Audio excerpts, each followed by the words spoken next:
Wanted to buy a Steam Deck for yourself or someone else but don't know where to start? Welcome to my buyer's guide, you're in the right place. With the release of the OLED Steam Deck, there's now even more choice than ever. Which should you get, what accessories should you pick up, and what games are going to work?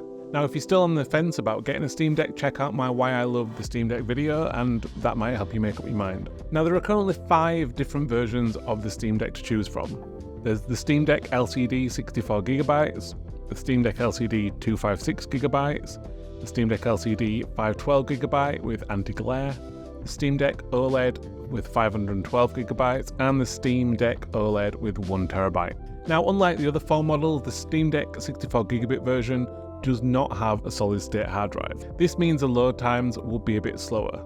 However, to be honest, you're not really going to get much on that size drive anyway. So unless you're purely getting it for cloud gaming, or you exclusively play small indie games, you're going to need to get a microSD card for extra storage anyway, which again is going to mean slower load times. The difference between the rest of the versions is that the 512GB LCD offers anti-glare. Glare really isn't an issue on the Steam Deck with its bright screen though. The OLED models have an extra ½ inch on the screen size and sport an extra 25% battery life.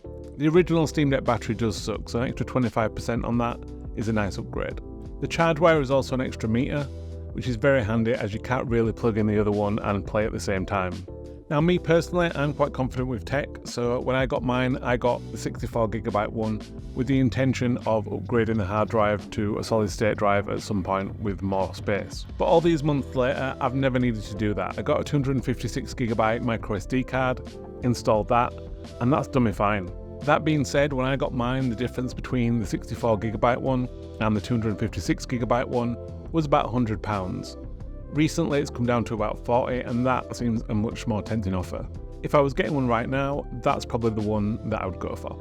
An extra £130 for an OLED screen with slightly better battery life and a 256GB hard drive, for me it's not quite good enough.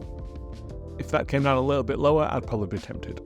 It's not like when they brought out the OLED Switch upgrade, because the original Switch didn't look great. The original Steam Deck screen, it still looks fantastic, so obviously the OLED's better, but there's not really a need for a better screen. It's big and it looks good. Now all versions of Steam Deck come with a carry case. Depending which one you get, that might be all you need in terms of accessories. As I mentioned earlier, if you've gone for the smaller Steam Deck, you'll probably want to pick up a microSD card unless you fancy having a go at yourself at installing a solid state drive. Depending how clumsy you are, you might want to pick up a screen protector for the Steam Deck. Personally, I hate screen protectors and don't put them on anything, but that's a personal preference. Lastly, the only other essential Steam Deck accessory that you might want to pick up is a Steam Deck dock. Not necessarily the official one, as there's plenty of unofficial ones that are cheap and seem just as good.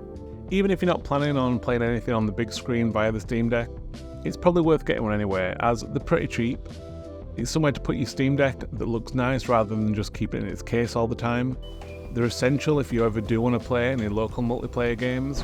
And most importantly, it's going to allow you to hook a keyboard and mouse up to the Steam Deck, which is going to make doing things like installing Xbox Game Pass or setting up Uplay much easier. Now probably the most frustrating thing about a Steam Deck is that not everything that you want to play on it is going to work on it. It's worth having a look on Steam first. You're looking for the green Steam tick next to it to say that game works. If it doesn't have that, it might still work, but it might not.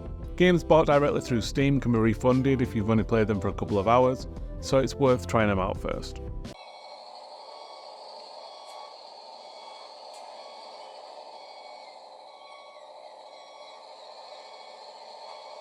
Now you don't have to buy games purely through the Steam store. You can play them on other launchers such as EA or Rockstar, and you can check out my tutorials on how to set those up. However, bear in mind if you are playing it through something that's not the Steam store, it's even less likely to work than it is on the Steam store, so do your research first before you buy any games like that. If you're watching this video because you're gifting a Steam Deck to someone or you want to get a gift for someone who's got a Steam Deck, beyond accessories you can't really buy games. It's not like the Switch where you get physical games, everything's digital only.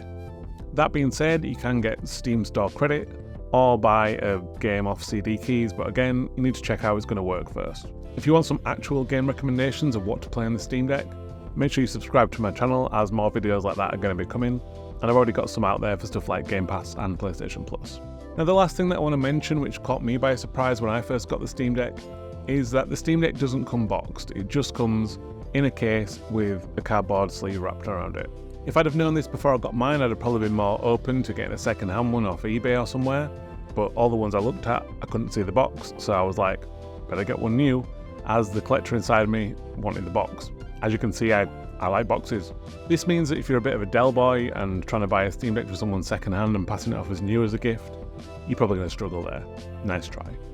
Hopefully this video has been helpful. Don't forget to subscribe to the channel for more Steam Deck content, and hopefully I'll catch you next time.